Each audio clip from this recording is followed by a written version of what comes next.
covered the entire UFO phenomenon over the past 20 years.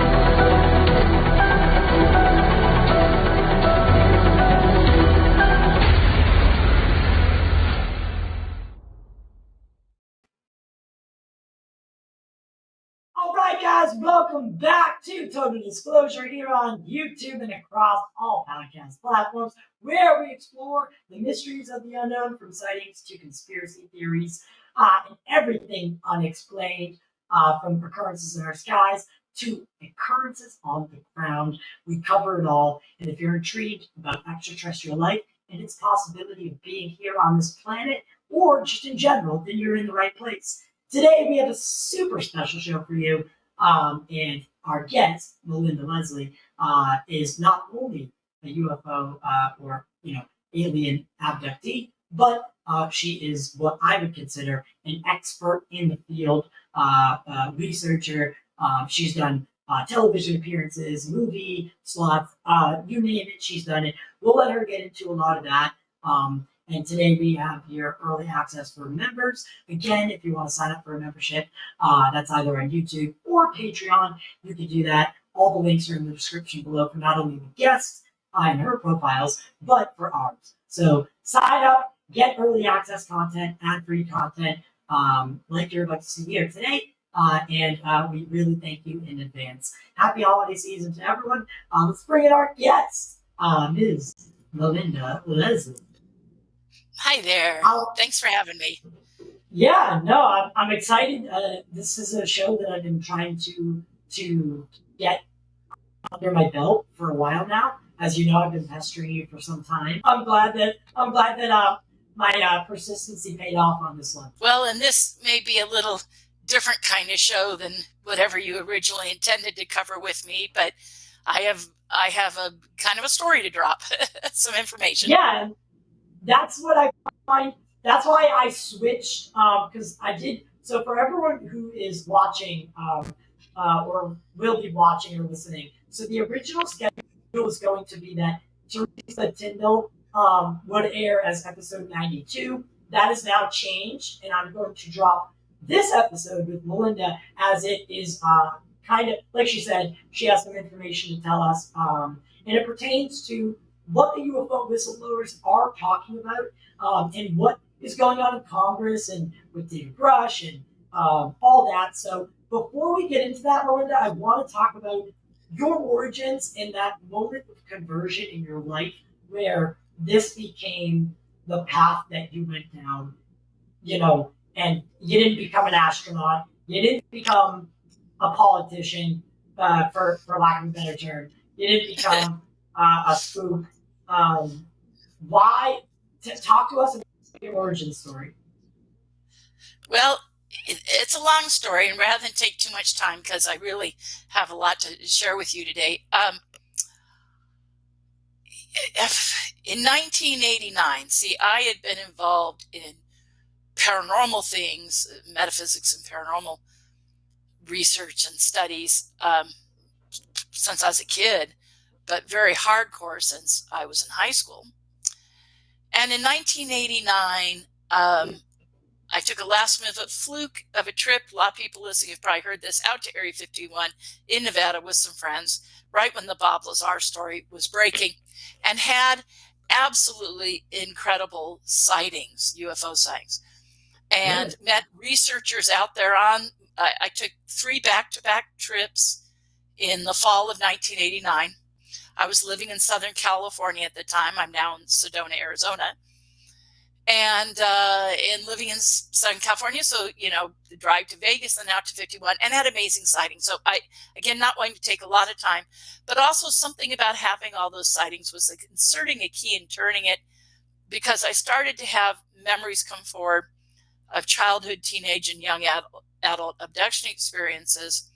And then I had new experiences, including roommates of mine at the time witnessing things happening to me, and myself driving with two friends on a mountain road, and the three of us getting taken together from the car. So between my memory experiences, what my roommates were witnessing happening to me, and then being taken while driving with some friends, that all added up to what I call my exploration of my abduction experiences, and began me on that path to doing ET abduction research and meeting other people and kind of going down that road. And then somewhere along the way, actually, that started in late 89, early 90. And in the early 90s, I suddenly had two unique, different kinds of experiences, both actually 1993. That's year I was born. You're making me feel old. I was an adult working in the corporate world already. I'm not. No, it's all good. It's all good. It's all good. God, I can't imagine being into ufology and not being there for the whole, beginning of the Lazar story. That's crazy. Right. And so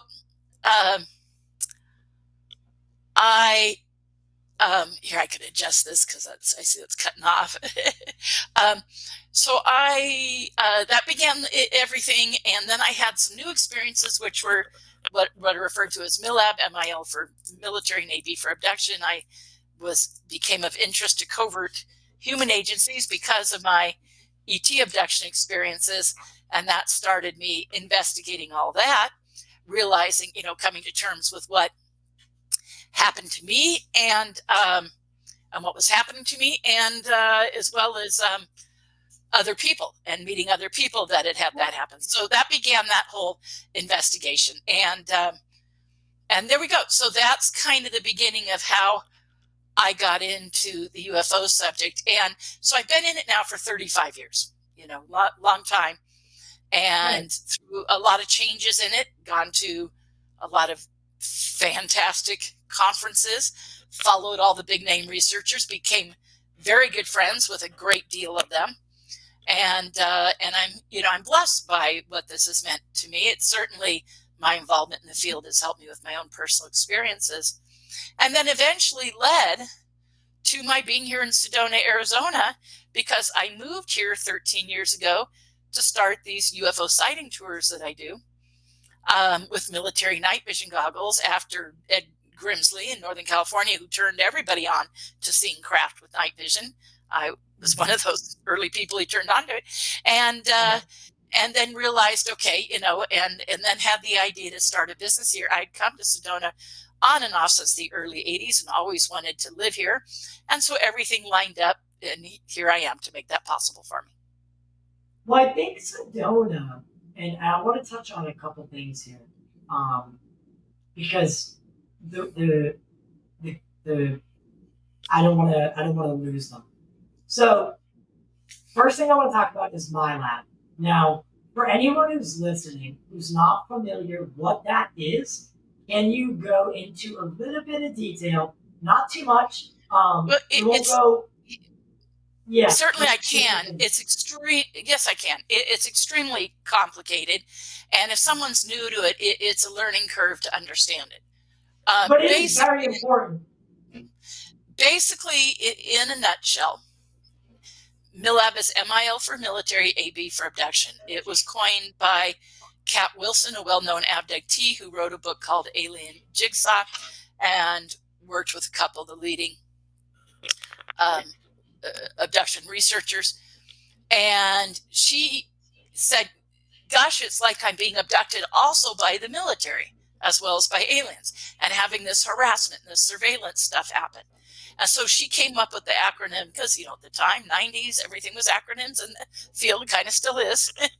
And so she said, so she came up with the term MILAB, and that, sorry, I'm just stiff today, so I'm trying to stretch here. Stretch it out. You need it to pop. That'd be good. Anyway, so, just came up that term as a way to explain what was happening to her. And then Helmut Lammer and his wife Marion, Austrian researchers, wrote a book called Milabs that asked her if they could use the name for their book. And she said, sure, I don't own it. I just, came up with it as a quick way to describe what was happening to me. Yeah, you got it. So there we go. So that began where the background was on that. And it, in a nutshell, it just means extraterrestrial abductees who then get targeted by human agencies. Like they have harassment and surveillance, monitoring, they get befriended by insiders, and then they may have an experience that has covert humans involved. And that can be, military or subcontractors or intelligence community or all the above. Okay. So right. We've been hearing more stories about stuff like that. So that's very interesting. So covert. I mean, even a story just broke from Christopher Sharp of the UK, where the CIA is now. Great article. I read it. Yeah. So the CIA. Great article. So yeah. The allegations are that they've been a part of at least 9 crash retrieval programs. I mean, what do you think of that? That's what I mean. Okay, now if you let me get into what I'm here to talk about, it'll go to that and beyond that in spades. Okay, that's directly related. Okay. Okay. That's fine. I mean, I'll answer your questions and I'm here to follow your lead. But I know, you're asking me things that can take so much time to really address. And, and I'd be happy to come back and do another show addressing some of those things in depth, But there's something going on right now that I'm involved in. That's a big deal. Now, many of you may have heard. So, for instance, yes, there is that article that you just mentioned, amazing, well done by Christopher Sharp, and I forget Josh's last name, and Matt Ford worked together on that. And if people haven't read it, it's required reading in the field. Right now, there's a lot of required listening and required reading, because the other required thing besides that is to listen to Danny Sheehan on some of his recent interviews in the last 2 days, either with Matt Ford of The Good Trouble Show. The Good Trouble Show, exactly, thank you. The Good Trouble Show, and or maybe with James Iandoli on engaging the phenomenon. So either of those, I highly recommend listening to. He did those both yesterday and night before last, before he was on those. Daniel Sheen is a very good friend of mine, and I was on attorney Daniel Sheen, and I was on the phone with him for, I think it was over 2 hours. And so please listen to those. But I was on the phone with him because we're very good friends, and I had been informing him a little bit about some stuff going on here in Sedona and its significance right now. I had last talked to him about it probably 3 weeks ago, and so I really needed to update him on where it had gone. Right. And so, long story short, so what I'm going to do here is I'm going to first explain why what I'm about to say matters, and then I will give everybody, the roadmap to get you there, so you understand why it matters. And the roadmap is how I got to there. And by the end of the show, you'll understand that.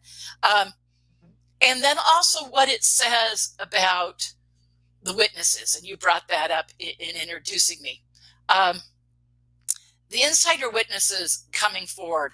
I am seeing myself and others who are investigating this. I'm now working with a team here in Sedona. Realize that what we're experiencing right now is proving the witnesses in spades. And you said, like the article said, 9 crash retrievals. What we're witnessing suggests something so much bigger, so much deeper, such a bigger rabbit hole. On a cosmic scale. And the implications are so staggering that this is a much, much bigger story than pretty much anyone in ufology realizes. And I think they're starting to, because of the pushback with the UAPDA, the UAP Disclosure Amendment, and et cetera, et cetera. But so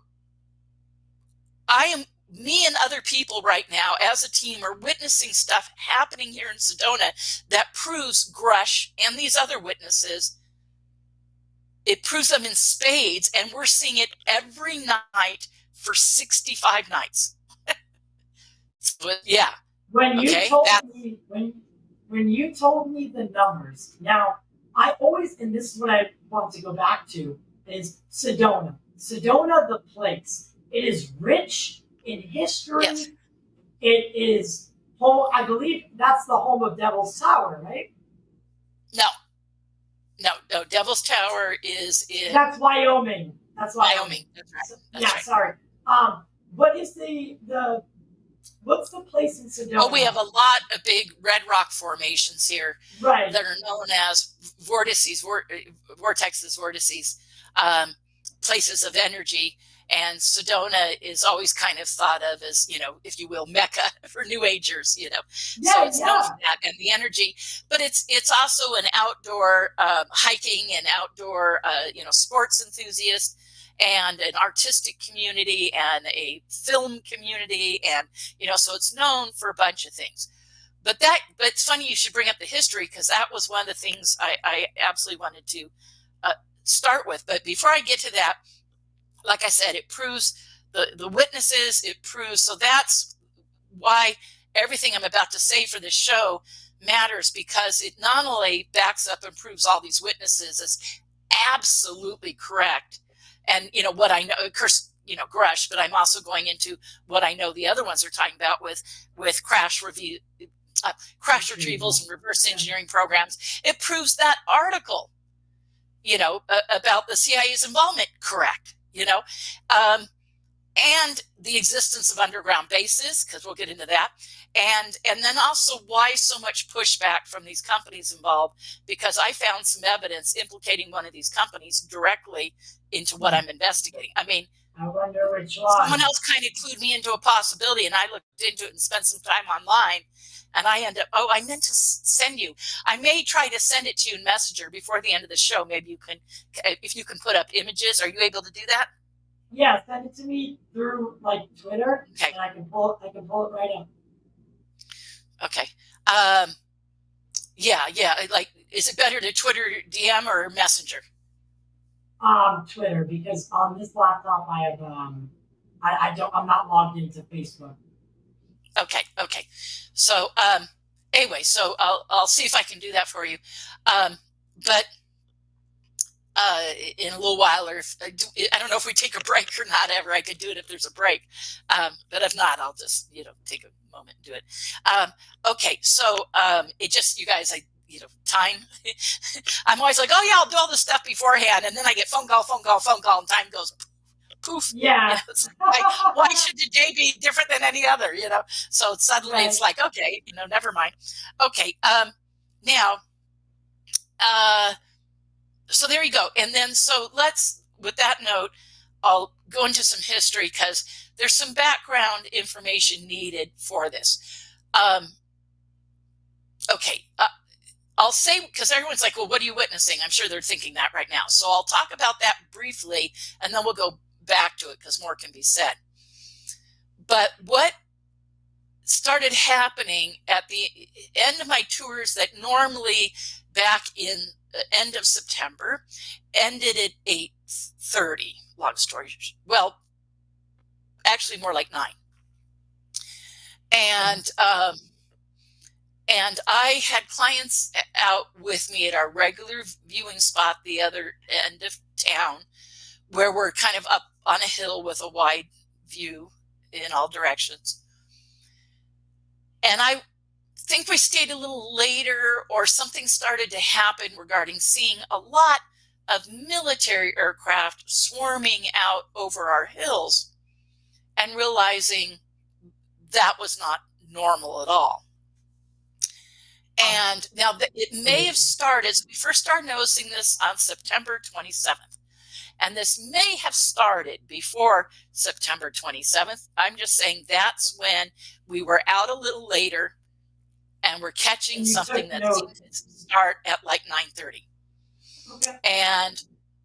Okay. And so we're seeing now, at the time, uncertain, we definitely had military jets going over us, circling, many more than usual, but then some possible helicopters. Now that I can say, in 65 days, I personally have witnessed what I'm about to describe at least 45 nights out of 65. There was a handful of cloudy nights that we didn't do this, and or raining, and then there was 6 days in a row where we went to see it and nothing happened. Sort of 6 days of it not happening. So, but on the 7th day, it was off the hook, and even more than it had been previously. So what we started to see the end of September 27th, is the military coming in and swarming. And then we started to see things that we would normally see on my tour, objects come in up in the sky, come down, so UAP or UFO coming in, and doing what we've always called a power up, which is they get a big, they turn into a great big light, like they get brighter, okay? Yeah. Now, often what we'll see, if you take the goggles down, because we're using military night vision goggles, and if they're bright enough, you can take the goggles down. And I always tell my clients on my tours, about a third of what we're going to see, you can see with your own eyes. You know, the other 2/3 are higher up, dimmer. That's where the beauty of the night vision comes in. Right. But in this case, you know, so these were powering up, clearly visible to the naked eye when they did so. And I've taken out many physicists and plasma physicists on my tour. A handful of plasma physicists have gone into the most detail about what I'm about to say, which is that these things will get really bright, we call a power up, and they'll become an amber light. Amber means anything gold, orange, or red, like the color amber. And then I'm told by these same experts, plasma physicists, that in the lab, if it's like 50 times more power after you get the red, you can get blue, and then another 50 times more power, you can get green.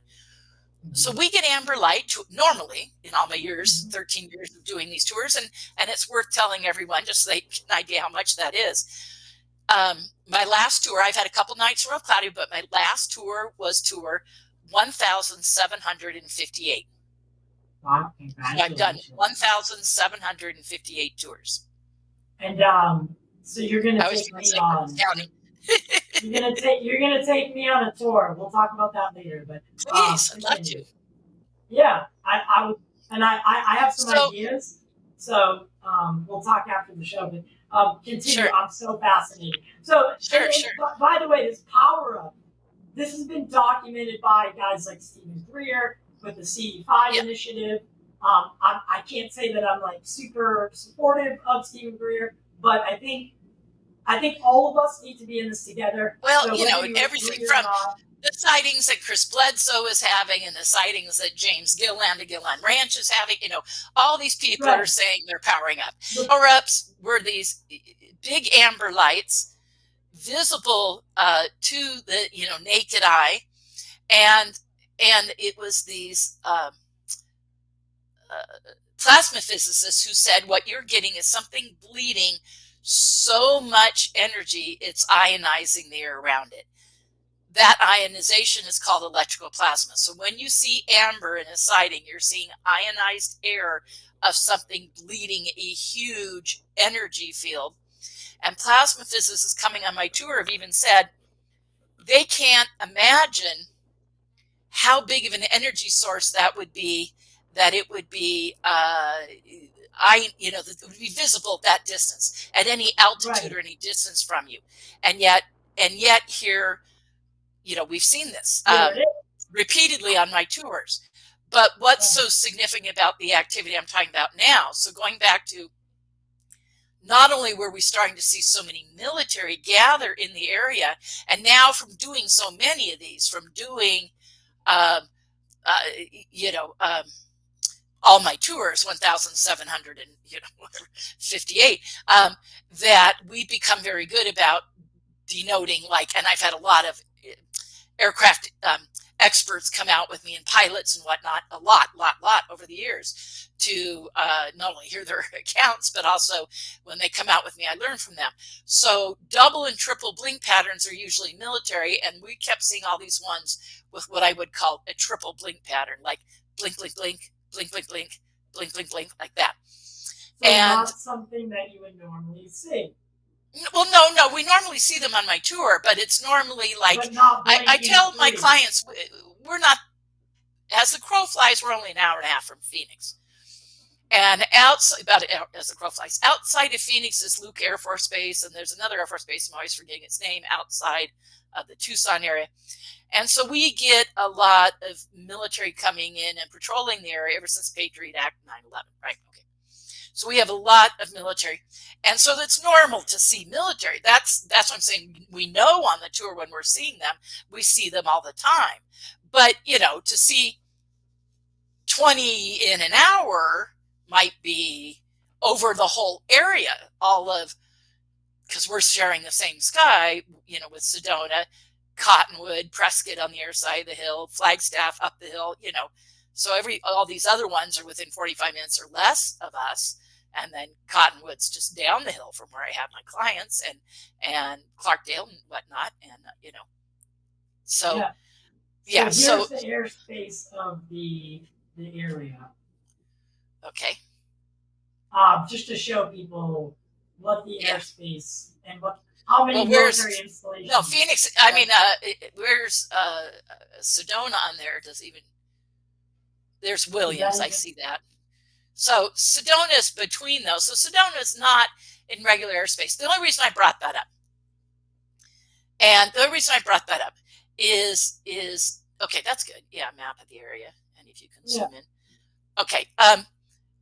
Again, the only reason I brought that up was to say we become very good at seeing when there's military aircraft. And yes, they do fly over us often, but not out over the hills. Now, what's significant about where those hills are is that is where we have a DUMB, D-U-M-B, deep underground military base. There is now overwhelming evidence for that being there. So it's not confirmed. It's not what? So it's not legitimately confirmed. It's just something. Yeah, I mean, deep underground military bases are highly secret. They're not announced, and people don't know where they are, other than a variety of research and insiders and whatnot. So yes, I mean, these things are generally not confirmed. No, because the whole point is they're trying to make something very hidden. You know, okay. But we have one out here now. There's a lot of evidence in support of that. Just a couple very quick ideas. Sorry, but it's the idea. And then there's some new evidence done by a TV show, which I'll get into in just a minute. Okay, so those hills and that area is known for being immediately over a majority of this base. This underground base is, before I even moved here, for years, local veteran researcher Tom Dongo wrote books about it. Linda Bradshaw, who is the last family member of the Bradshaw family at Bradshaw Ranch here in Sedona, which I'll get into in just a minute, but she would witness stuff. Okay. They, and for instance, even the owner of the Center for New Age, I'm in my office there at the center, and so they and the owner of the center and others, so even before coming here, I had heard about people out hiking in our canyons, and 1,000 people can hike those trails a day, but, or at least hundreds, and you can hike it many times and never have what I'm about to say happen. But I had interviewed at least 25 people, and Tom Dongo, so, and what I'm saying is people out hiking can get stopped by guys all in black with Kevlar vests, combat boots, M16s over their shoulder, and told you've entered a restricted area and you have to turn around. Okay.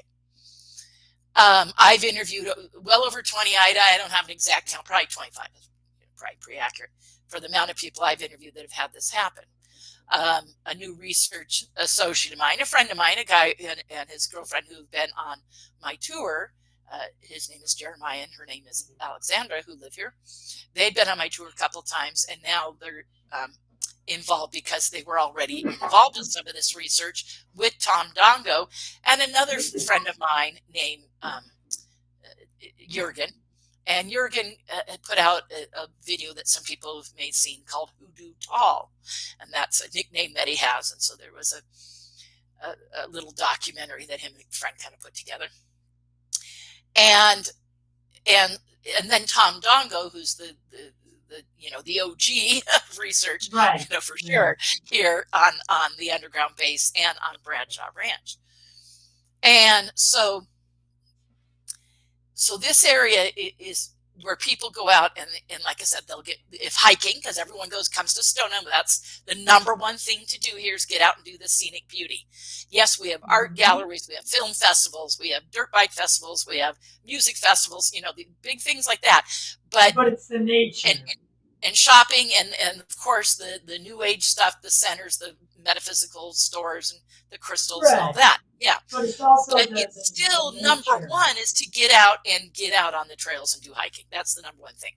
Exactly. And people come here for our scenic beauty. Okay. Now, again, you can be out hiking on these trails and not run into these guys, but if they have one of the entrances or something going on, you can get stopped by them. And Tom Dongo's interviewed like 40 people, who've been stopped, and I've interviewed like 30. The owner of the center, or 25. The owner of the center's interviewed like 30. Jeremiah was telling me he's met other people. So anyone who's been in town for a while starts to hear these stories of people who've been stopped, and sometimes the guys are on foot that stop them. Again, wearing all black Kevlar vest, combat boots, M16s over their shoulders. Once in a blue moon camouflage, military camouflage, once in a blue moon. So I have a few cases of that, and so does everybody else. Okay. Then no insignia on their attire. And you're told stop. You've entered a restricted area. And then sometimes these guys are driving small black Jeeps, and I've had people say, Melinda, I was on a hiking trail that isn't big enough for a Jeep. And here a Jeep came down, and so it was a hiking trail, not for a Jeep. It wasn't a Jeep trail, or an ATV trail. Sometimes, depending on where you are, they can pull up in big black SUVs with tinted windows. Right. So there are a number of stories, and Jeremiah knew some other news stories I had not heard, and Tom Dongo. So I'm hearing more, and so at some point I'm going to be. I don't know what we're going to do with this information. We're going to compile it. I don't know if it's going to result in a book or documentary or a TV show or something, I would love, again. The counter. I just did. All right, ready. Okay, so sorry. So frustrating. Okay. That time it threw me out even further, so I had to go all the way out to go in. Okay, so going back to what we're seeing. So, there's so much to cover. It's hard to go linear on this. Okay, so before I get into what we're seeing, I'll go back to, so the evidence is people getting stopped by these guys galore. Okay, that is one major piece of evidence. Then the TV show Beyond Skinwalker. Now everyone's familiar with the Skinwalker TV show. It was popular and had a spin-off. So the Skinwalker Ranch show on history, and the spin-off show is called. Yes, I think arguably, I think the spin-off show is better. Oh, honestly, the guys on the main show are gonna love that. No. Okay. I love them, and I have a relationship with them. A few of them, but I think what they're able to do in Beyond Skinwalker is travel to these places like Bradshaw Ranch. Yes, that's right. Bypass all the seasons 1 through 3, trials of the main show and just go right into, probing and drones and, throwing the. That's right. That's right. So yeah, that's why I brought up. So the Beyond Skinwalker show. did 2 whole shows about Bradshaw Ranch. So to clue everybody in, Bradshaw Ranch is our Skinwalkers in Utah.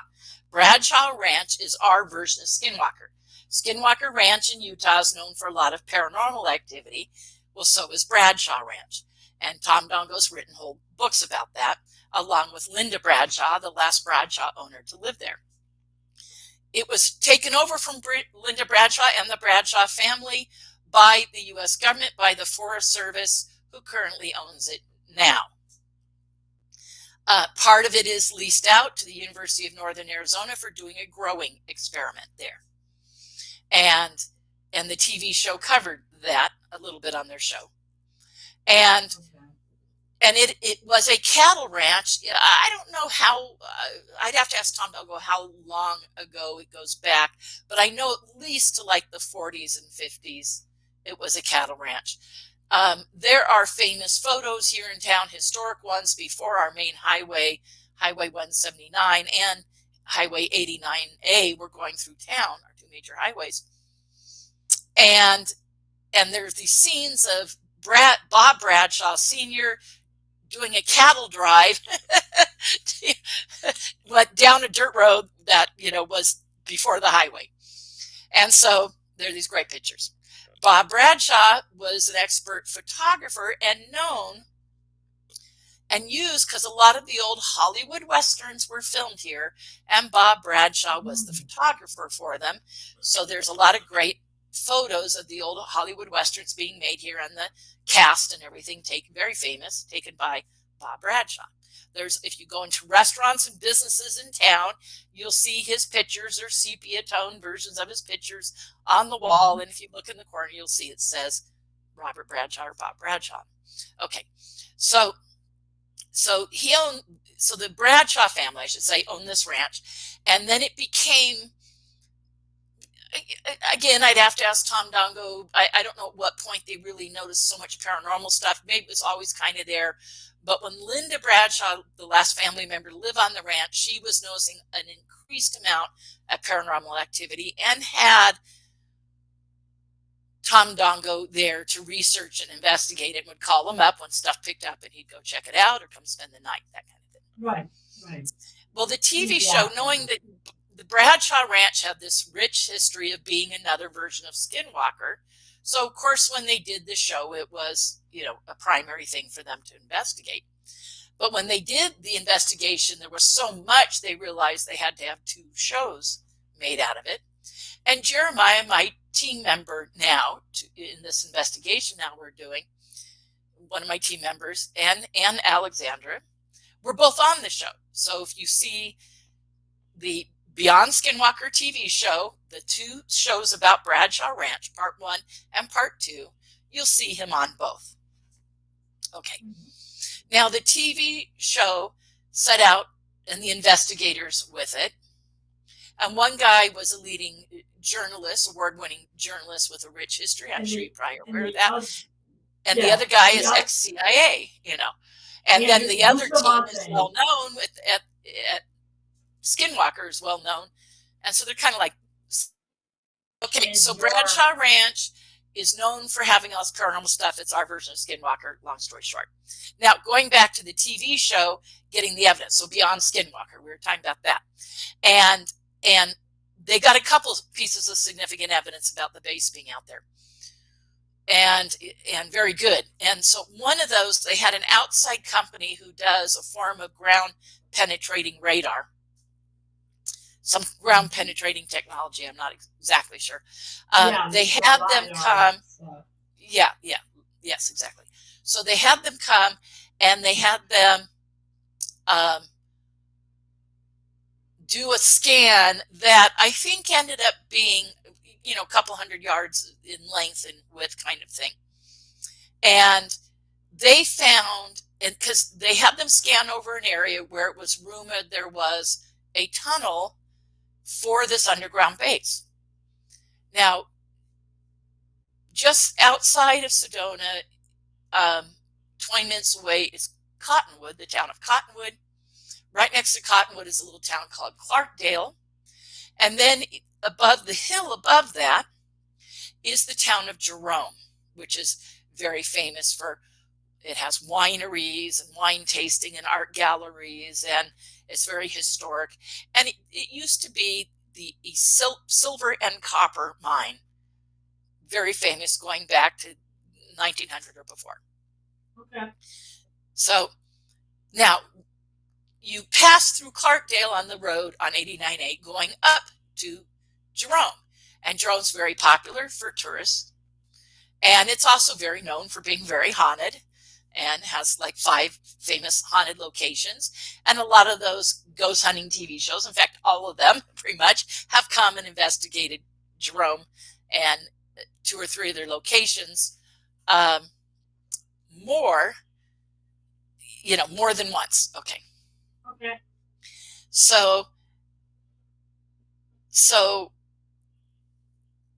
just above Clarkdale is a cement processing plant, known for, like digging up and processing limestone, cement, gypsum, and other minerals and stuff. Natural okay, minerals. And processing that. Yep. It was long rumored that that was where one of the entrances to this base was. And Tom Dongo, in all his years of research, against way prior to my being involved, ended up interviewing guys who worked security there, who said there's a building in the back that trucks come in the middle of the night, has a security gate in front. It's a big facility, and has a security gate in front and multiple buildings for processing and grinding and office buildings and everything else. Okay. Trucks would come in at night, in the middle of the night, big semi trucks that would go back to this building in the back. And then the story was that some of these security guys said they'd go back there and there'd be no truck near or in the building. So these security guys even were telling Tom Dongo over many years of his, 30 years or more, 40 years was looking into that there must have been a false floor or something, whether it's like an elevator that goes down to lower the truck or dips like this and the truck can drive down either way. Down. Yeah. Like the back cave. Yeah. So it might be the floor does that, or whatever. But the security guys claim to have not been, read in or briefed on that, whatever, that they just said trucks would go back there and disappear. And this was known. And apparently happens regularly that these large semis go back there. So Yes. We're talking about semis, like Semi trucks. 16-wheelers, or are we talking about like Bigger, military? 18-wheelers, yeah. No, regular semi trucks, like taking supplies and whatever down there. They go to the security gate. They have clearance to go in. Oh, now here's they would need supplies and stuff like that. Yeah. This is a huge installation. The information coming out is starting to suggest it may sprawl like 5 miles underground. It's a huge installation. Yeah, this tunnel, I've done the pin drops on Google Earth from the building where I think this is, or at least, even if you just put it in the middle of the facility, going to Bradshaw Ranch is 12 miles. 12 miles of tunnel. So going back to the TV show, they did the scanning and they found this tunnel, and the owners of the scanning company were telling the team from the investigators, this is 50 foot wide and it goes straight through here. And then the guy, now first I thought they took out a ruler, but no, he actually just had the line showing it's a perfectly straight line, continued it straight in both directions, and it goes straight to that cement processing plant. I'm actually going to create a marker here. I'm actually going to overlay that clip right now for the viewers who are watching on YouTube in the future. I'm going to put that clip in right now because I can send you for when before you re-put this up. I'll send you a freeze frame image. Now I tried to screenshot from the TV show. I replayed it. I had other markers on my phone trying to save the screenshot. Long story short on that, you can't screenshot from TV shows. I learned that in a hurry. The things I would put on there came out, but the image behind it from the show was black. in every one. Yeah. I tried like 20 versions or more. It Yeah, didn't work. you can't. Okay, It so won't- what I it won't did let you do it. is I did my pin drops on Google Earth, and I recreated exactly what they had, and then I rewatched the show to make sure I had it correct, and I do. So I have that line recreated to make sure it really matched what they had. And so I have a screenshot of that, of the line, you know, going from Bradshaw to the plant, and then blow up where it is the plant. Now, a friend of mine in the area, him and I went on an investigation a couple of days ago to see what we were seeing at night, but it was cloudy, and so it wasn't fruitful. It was way too cloudy. But we were going up on Mingus Mountain, which is the mountain where Jerome is, because we wanted to get on a ridge from there to get a better view, and we're going to be doing that again coming up, actually tomorrow. Oh, God, but I said, I want to drive to the entrance of the cement plant. I've seen it many times. I've even been partially down the road, which goes to some houses and stuff down that road. But I decided I'd drive down to the gate. And there's signs saying turn around now, blah, blah, blah. But I said there's a security gate. So, you know, we can go that far, you know. And then I knew from looking at Google Earth that there was another driveway that split to the left that went to an office building. And sure enough, so I said, I want to put in front of that office building and take a picture of it and any signage. Okay. But was there any signs that said no? Well, we went the other night. Now, the guys on the show already had told Jeremiah, and they didn't include this in the show. So when you watch Beyond Skinwalker, they didn't go there. You know, they didn't go there with this. Okay. But they knew that someone had found out or told them that that facility, even though it was called the salt rock processing, whatever, okay, or so they thought, that it was actually owned by, drumroll, Lockheed. Okay, guess what? I got the receipts. I did the research. Okay. I knew it. I referenced it. And there's more. I mean, there's so much more. Okay. I wonder which one it is. Yeah. So I have a picture, and I will give that to you to put up. I took a picture of the sign because there was a rolling gate across that parking lot for that back building. So when you go back there at night, you have to go straight. You have to go straight to the security gate, and they have to let you in. Mm-hmm. So, which is manned all night. Okay.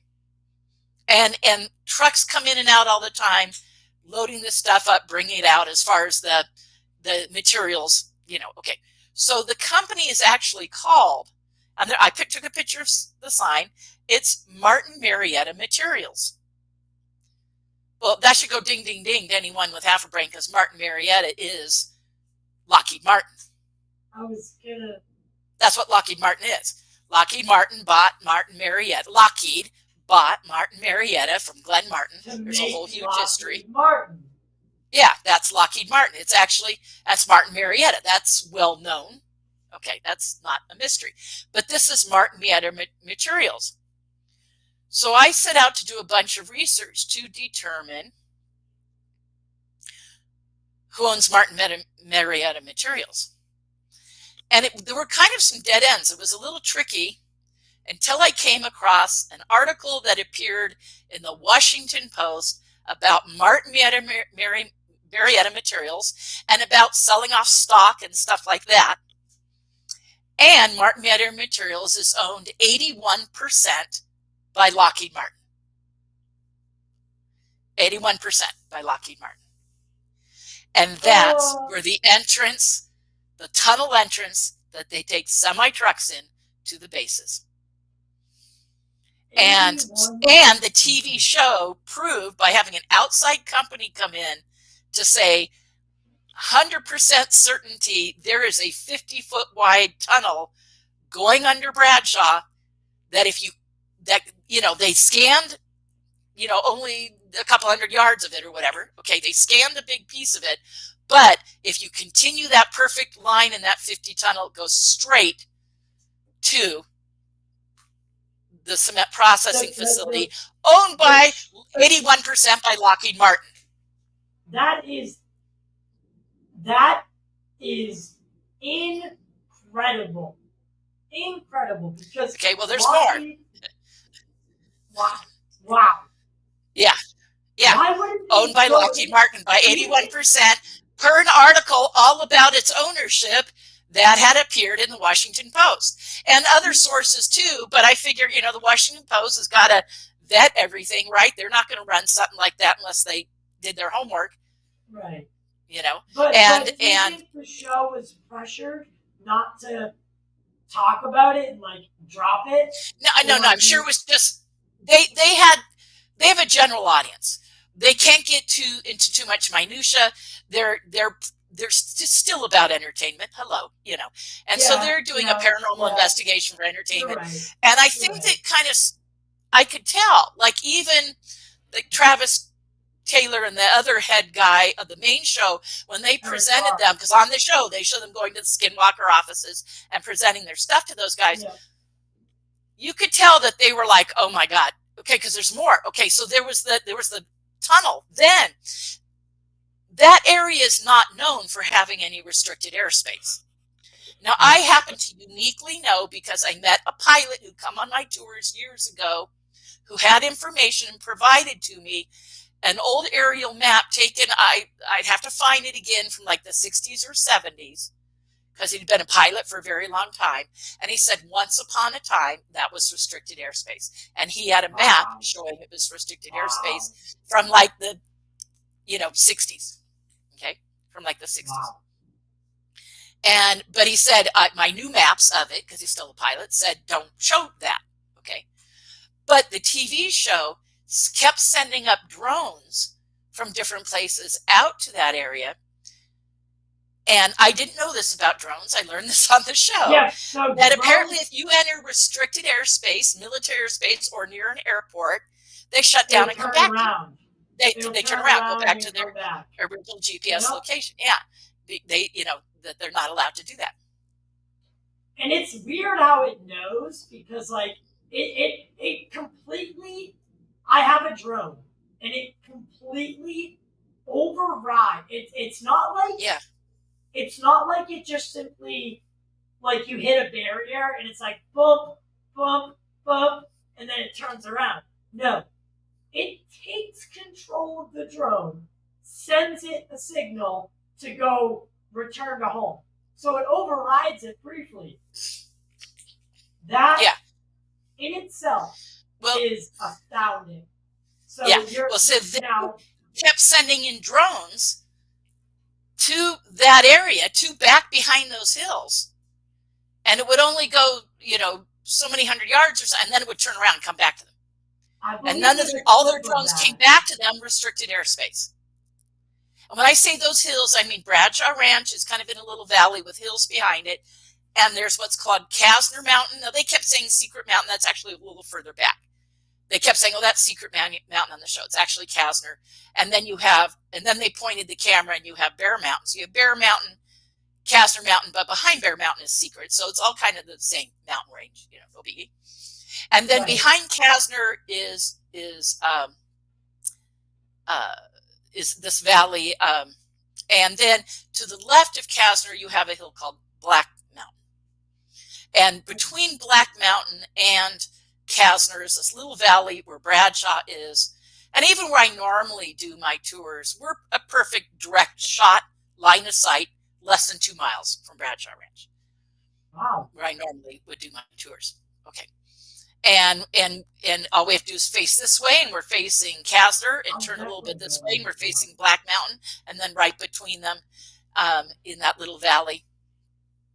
And there's actually like two little valleys. One of them's Lincoln Canyon. The other one's called Hartwell Canyon, Lincoln Canyon, are where Bradshaw is. And then behind all those hills is Sycamore Canyon, and an area called Secret Canyon, and an area, no joke, called Government Canyon. Yes, we have Secret Canyon and Government Canyon. No joke.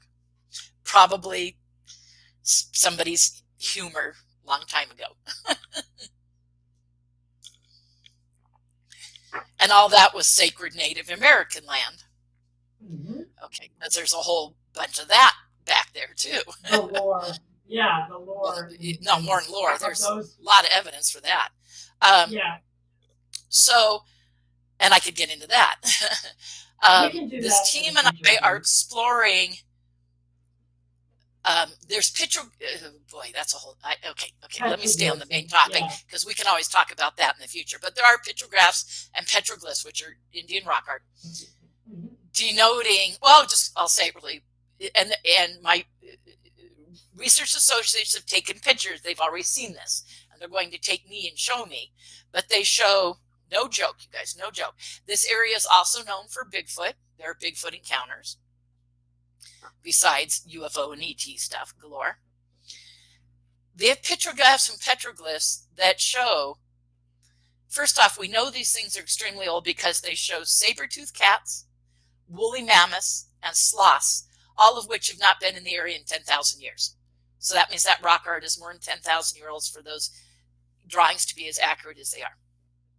And then there's pictures of Hopi gods that have really, really like ancient Hopi gods that are, so these are also known as Hopi, when most of the more current Indian stuff, if you will, in the area is Anasazi. I mean, more current, hundreds of years old as opposed to thousands. Yeah. But the 1,000-year-old stuff gets back to Hopi stuff. So these are Hopi gods. And then there are, because Hopi elders and stuff will look at this and say there are the sky beings, the star beings, and the ant people all drawn. Sky beings came from the sky, star beings came from the stars, and the ant people came up from under the ground. And those are all in these drawings. And then there's also a big, hairy, tall, wide-shouldered creature that you look at it and you go, clearly that's Bigfoot, and then drawings of big feet. Feet that are human-like, like Bigfoot, but not like the Indians had. Right. They'd also draw their feet and their hands. They look very different. They don't look like that. Yeah, they don't look like that. It's very different. Representing a different, a different thing. And when you and since you have the woolly mammoths and the saber-tooth cats, the sloths there, along with the Bigfoot, you go, okay, they were drawing these as well, like they were drawing what they saw, you know. And so these are in these petroglyphs and petrographs back in this area. Now, it's not like anyone can go to them. They're very, very hard to get to, and you'd have to know. I've never known, even though I kind of went looking a little, but I didn't go deep or far enough. But these guys have seen them, and are going to show them to me. But just amazing pictures that they've taken, just mind-blowing. Yeah. And maybe I can get one of them to send me a picture that I can give to you to post here. We'll see if I can. But anyway, so we're going to do an excursion where we're going to go. We also have, I won't go into a lot of detail because, you know, this is being broadcast and whatnot. But there's a couple of places back in Sycamore Canyon and beyond that people have had very specific run-ins with covert military guys and been stopped by the Jeeps, the SUVs, people on foot, all the above, but specific ones where they saw these people come up out of or go down into the ground, both. So we think we have specific locations for entrances to the base are. And we're going to check them out. Okay. And Attorney Daniel Sheehan has said, depending on the evidence we find, he has a team, a very professional team to put together to investigate it, but is asking us to scope it out first. Yes. And yeah, asking us to scope it out first. So we're in the process of doing that. We're up against some bad weather coming to the area. We're going to have rain. We're going to start to have snow. It may be pushed back to the spring or later in winter, depending on, you know, some years we don't get any snow. Last year we had like 7 snowstorms, so that can happen. So I don't know what is going to happen. I hope it gets. My honest thing is, I hope it gets pushed to spring because I'll be out there filming my documentary, and okay. You know, well, this will take more than one trip. Oh, of course. And once I know where things are, now, of course, people get stopped by these guards. Not every time. People go back into these areas all the time, every day, you know. And even these really rustic areas. Now, we're doing a trip that takes 4 hours just to get out there and 4 hours back. Woo! On Jeeps, on very rugged Jeep. Very rough Jeep. Very, very, very rugged Jeep, you know, rock climbing in a Jeep kind of stuff. So, but we're going to do it. And there's a team being put together. And there we go. So that's where that's at. To check out these possible entrance locations, there's an intact Native American cliff dwelling that's intact.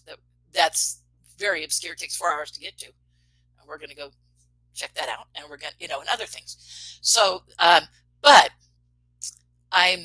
tomorrow may be doing a little bit, depending on what the weather's like. Not going way back there, but doing some closer stuff around Bradshaw with some people tomorrow. We'll see. I think so. I think we're doing it. They actually were trying to contact me while I'm on with you. So my phone's been making all sorts of noises. I have calls and texts and messengers going off, and these people are wondering, what's Melinda doing? You know, they didn't know I had this going on. So I got to get back to them because we might be doing something tomorrow. Okay. Well, that's amazing. That's amazing. So, but I did take the picture of the sign at the cement processing plant, Martin Marietta Materials, and it says Clarkdale Quarry and has the address on the side, and it proof that it's there, you know.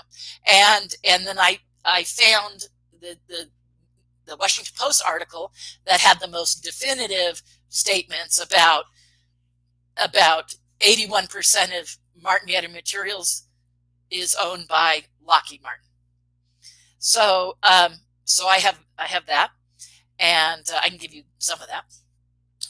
And then so going back to what we're seeing, because people said you never got into what they were seeing. So we're seeing stuff come in the sky, go down, like pop in, like, you know, like UFOs normally do. Pop in, often amber light, sometimes too small, you know, definitely requiring the night vision to see. But then they start to come in behind the hills. And before they get to the hills, they do what we call a power up, which is they get big and bright, and we get that big amber field that I already talked about, which means ionization of the air. It means something is bleeding. Such a huge electrical field, it's ionizing the air. Then they go behind the hills.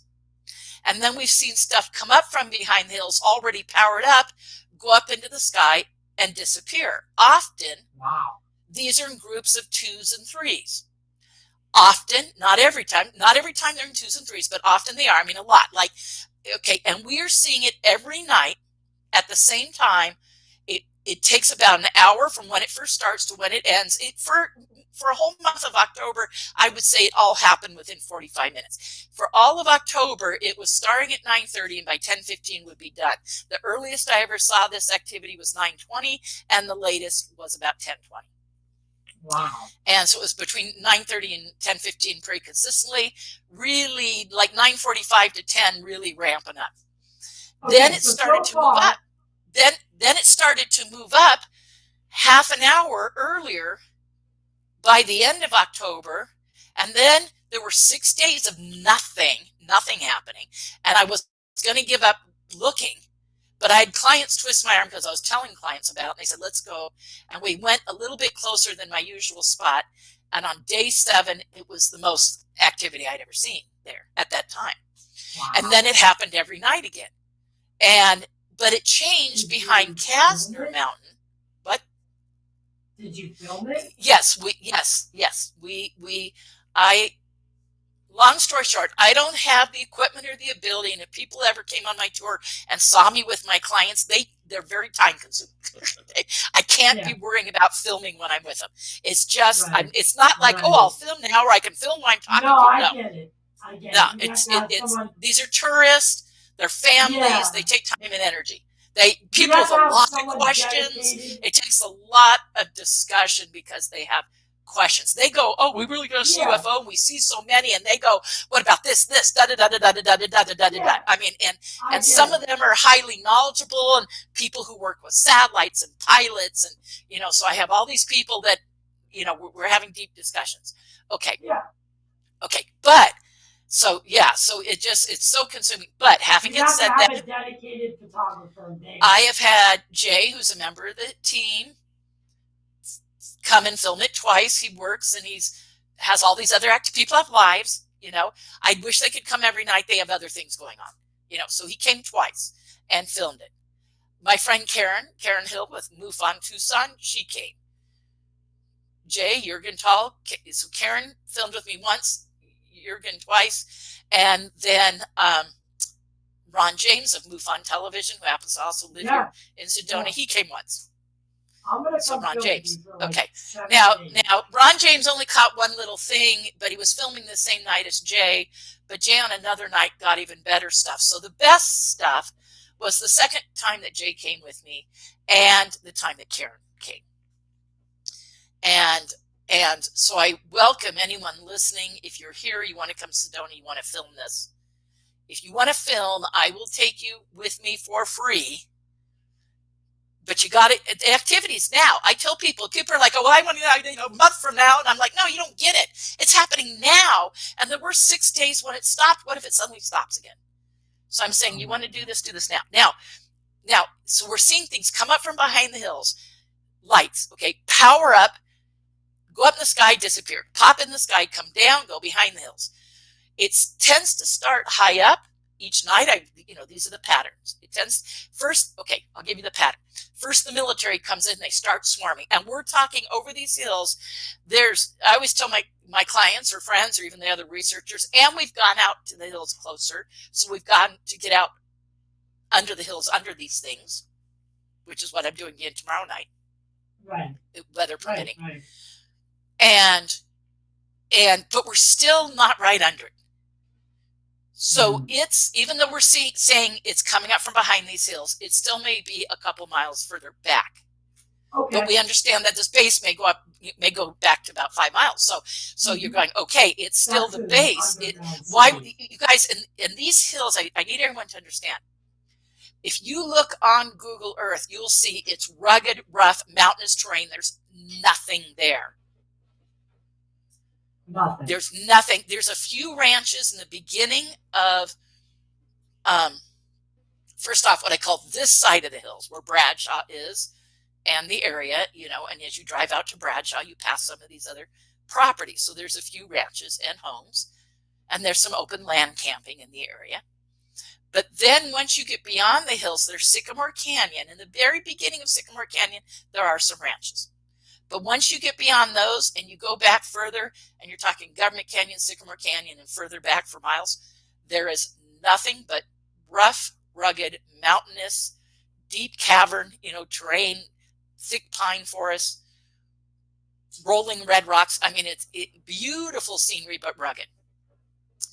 And my friend who has, Jeremiah actually, who was on the show, who has been back there a couple times, says, Melinda, you're gonna be blown away when you see it. It's wow. It's like Sedona, wow. Where all the houses and the people go without all that. It's like Sedona before it was touched by man, is what right. Yeah, so I'm looking forward to seeing it. Kind of like a foreign planet. Yeah, he said, but that's where people have been stopped by these guys, and I think they're only going to stop you if, you're too close to something they don't want you to see, or they have something going on or an entrance going on. But promise me this. There's some. Promise me this. Yes.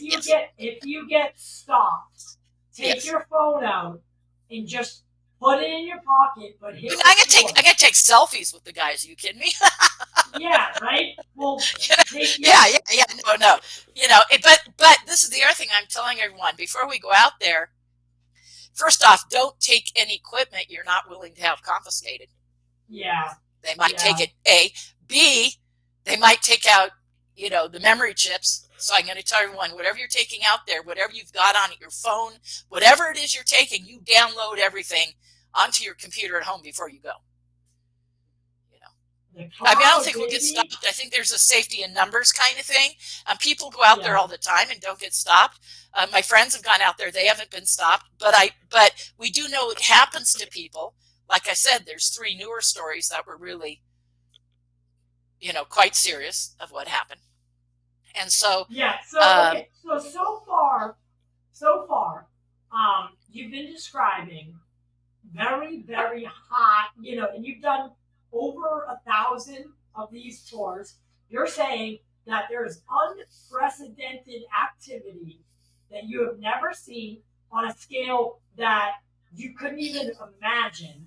There's these people that are over those hills.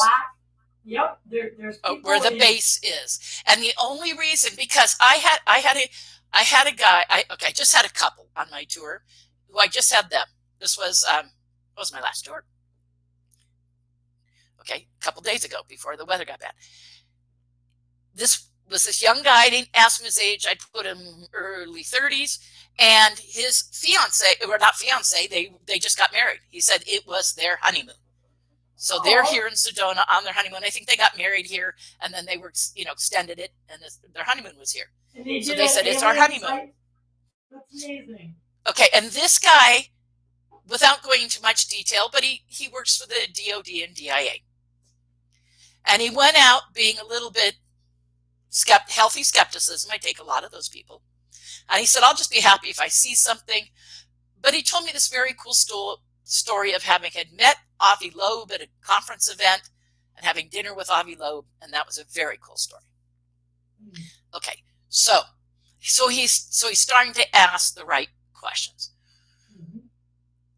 We see this activity pick up, and he says, Melinda, this is a giant military operation I'm witnessing. That's exactly. There's like 20 planes and helicopters, mostly military helicopters, over hills and over an area where there should be nothing. There's nothing there, and there's swarming military and helicopters. And then there's all these objects coming in the sky, starting to rain in groups of 2s and 3s coming behind the hills, coming up after a while. Like first they appear up in the sky. After a while, and this is the pattern we've started to see, and then they start to come up from behind the hills. And occasionally, I started to say this early, and I think it cut me off. Sorry. Occasionally, military is escorting them. Like they'll come in the sky and they'll start to come down, and you'll see military in the area kind of fly over near them and kind of fly with them until they come down. And then once come behind the hill, you'll see military helicopters kind of coming up too, and the military helicopters go up with them a ways until the objects keep going up, out, and disappearing. Or powering up and winking out. So they'll either power up and wink out, disappear, or they'll power up and then slowly dim as they're going away. But we have seen military occasionally clear, and he said, without my saying anything to him, he said, this is a big military operation. We're seeing things disappear, so I don't know what the heck I'm seeing, but it ain't anything normal. Okay. And giant amber fields, and I said, I explained the plasma, and he said, that sounds accurate, like you're knowledgeable from people coming on your tour who are knowledgeable to tell you. And then he said, this is a huge military operation, and he said they're clearly, occasionally, not all of them, but occasionally kind of escorting them in or escorting them up. He said they're kind of flying along with them. And there's often groups of 2s and 3s. And the thing is, and if I give you a little clip to insert here of what we're seeing, so this might mark the timing. That might be a good place to insert it. It's like 2 minutes long, but if you can edit this to do that. I can. But here's the thing, everybody. Know that that's just a tiny little 3-minute segment from one night. Imagine the amount of activity I'm showing you go on consistently for like an hour. And every night for 65 nights in a row, of which we witnessed about 4. I witnessed 45 out of those 65 nights. So I'm assuming it's probably happening the other nights. I can't say I wasn't there to see it, or it was too cloudy. Maybe they did cancel because it was too cloudy. But definitely I have witnessed it at least 45 out of 65. Maybe even 50 out of 65. Can I ask you something? Yes. Do you think that it is possible David Grusch and other UFO whistleblowers have talked about a treaty that has been signed between a potential non-human intelligence and mankind. At some point, at some time, remains to be seen, but whatever. Could we be seeing the early results of some sort of partnership or ramp up in partnership because disclosure is on its precipice? Well, good question. And my clients, every night, my clients, friends, and other researchers, whoever's gone out with me on those 45 nights, will ask me, Melinda, what is it I'm seeing here? Okay. What do you think is going on?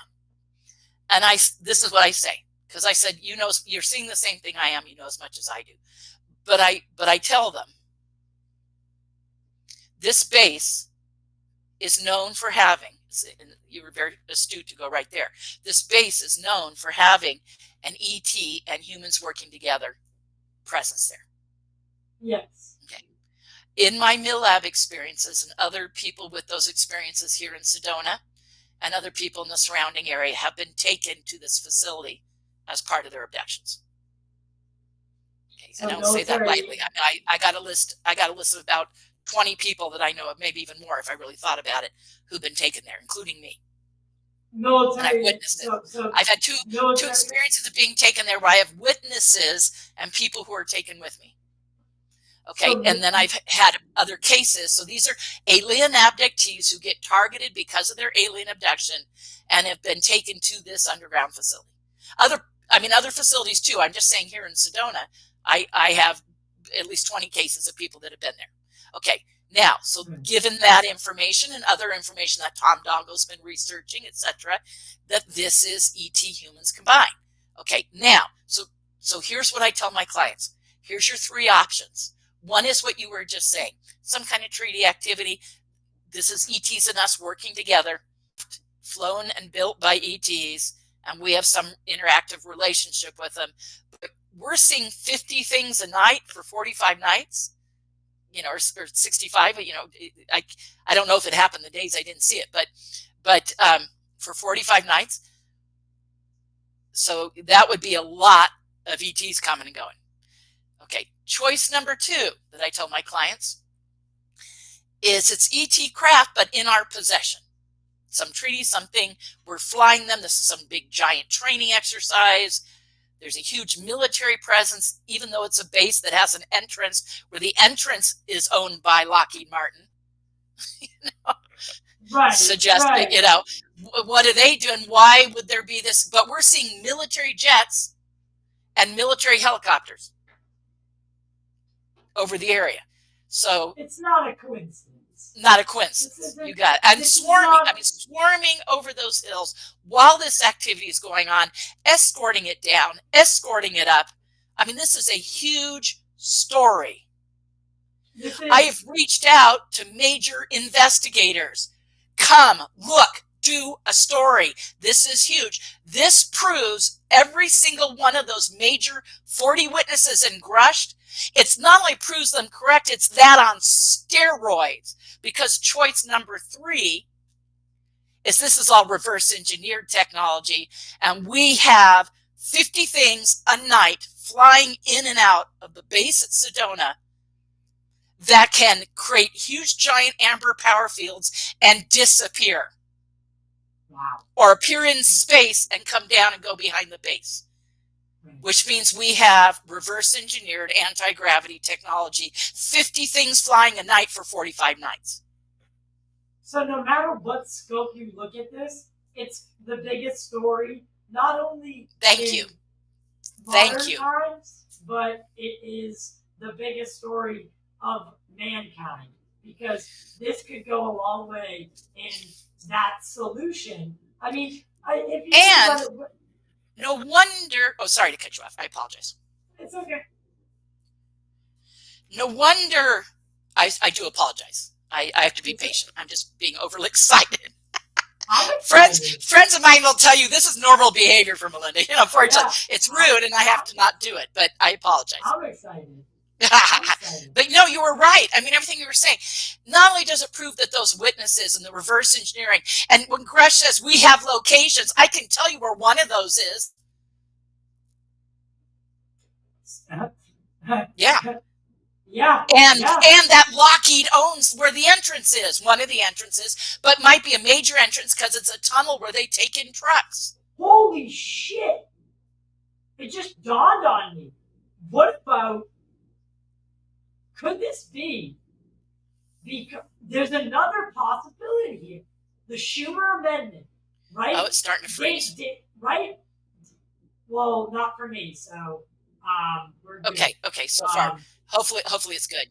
Okay. Yeah, so David Grusch, right, he kind of alerted, he rang the bell, if you will. And now these companies like Lockheed are going to try to play that shell game, right? The shuffle. Ding, ding, ding, ding, ding, ding, ding. That's exactly what I've been saying. I was going to go there and you just went there. What if it's because of Schumer rounds and they know this is coming, and the UAP, DA, the UAP Disclosure Amendment. Okay, well, that is the Schumer rounds. Okay. What if they're moving stuff around? And they're moving stuff because another friend of mine came out who has a military background. He's not currently, but was a long time ago. And just like the other guy who worked for the DOD, DIA, just like him, just like that young kid, this other guy said, this is a military operation. They're escorting them. They're securing airspace for a huge, giant operation to obviously move something in and out of here.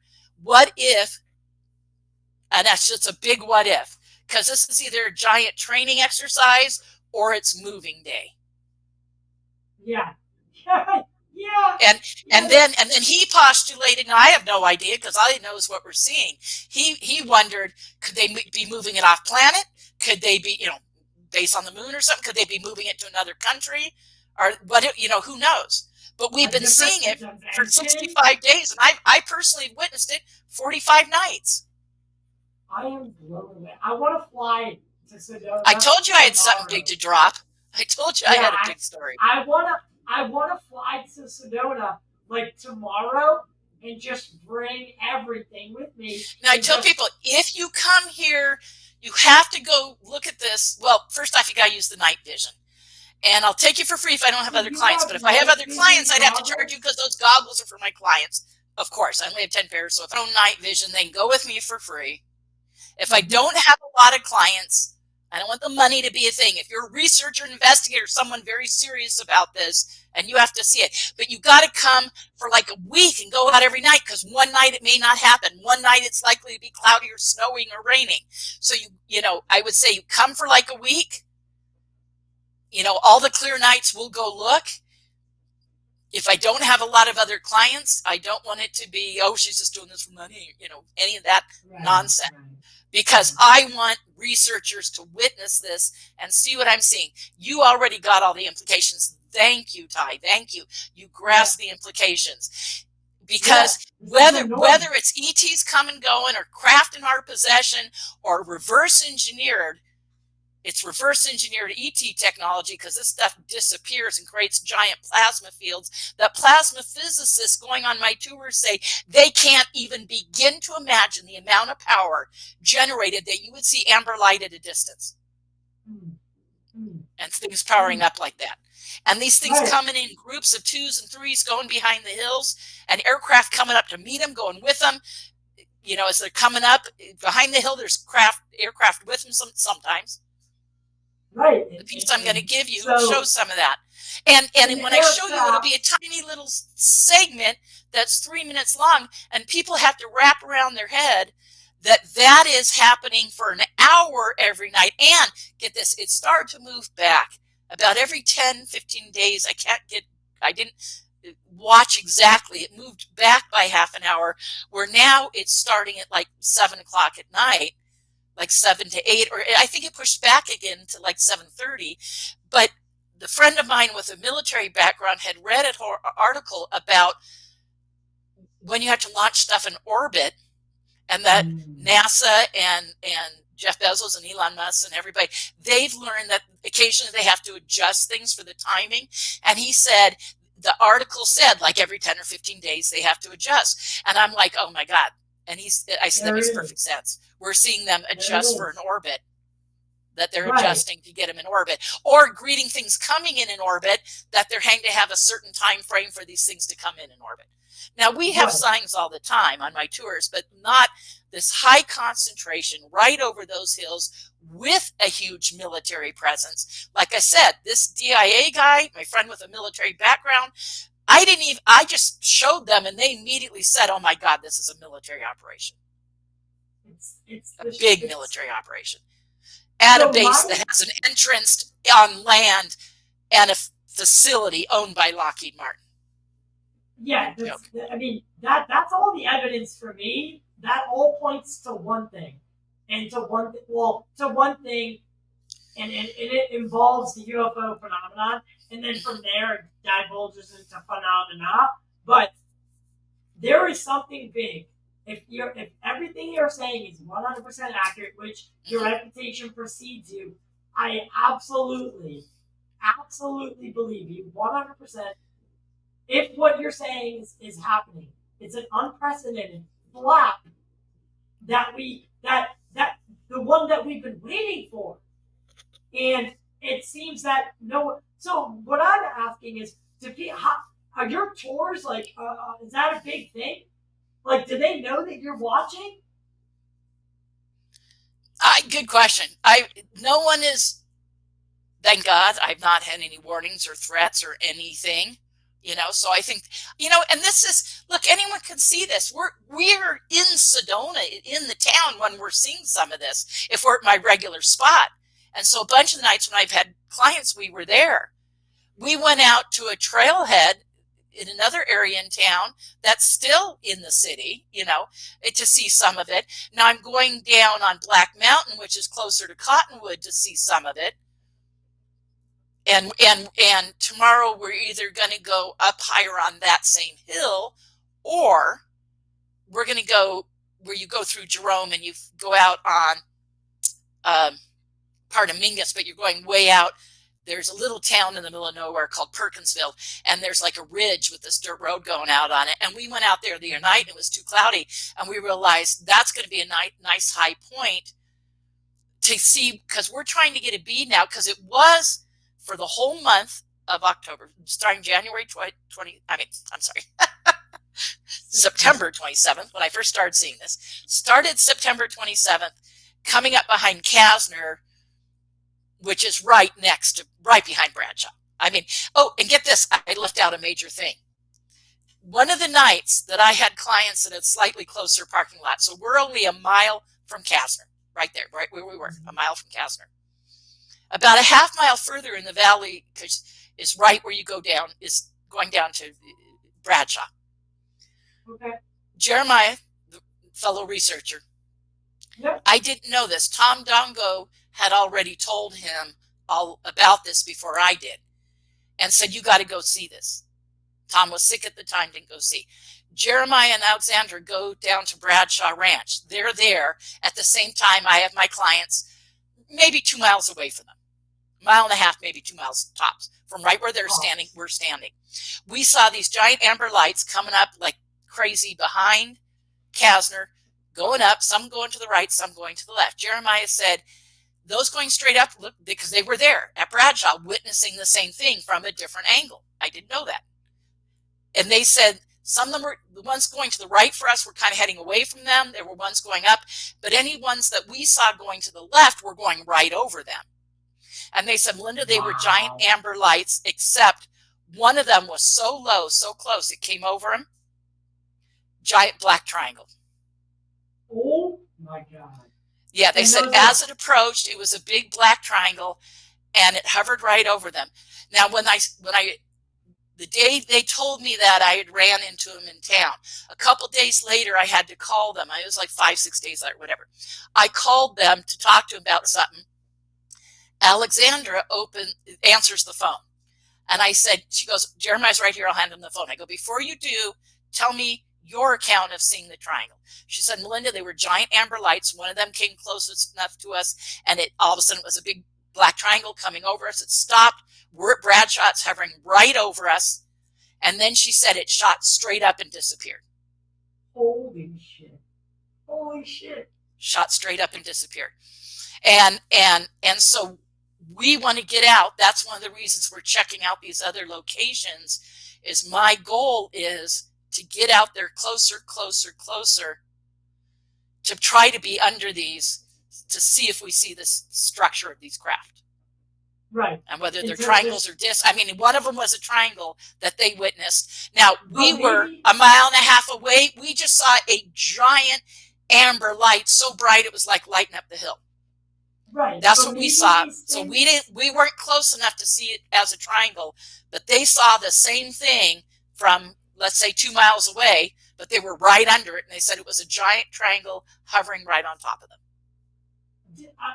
So did they say that the amber light was coming off of it, or did it? Yeah, yeah. It glowed with the amber light. It was an amber light on approach. Whenever we get structure craft on my tour, and we've seen full structure 63 times over 13 years.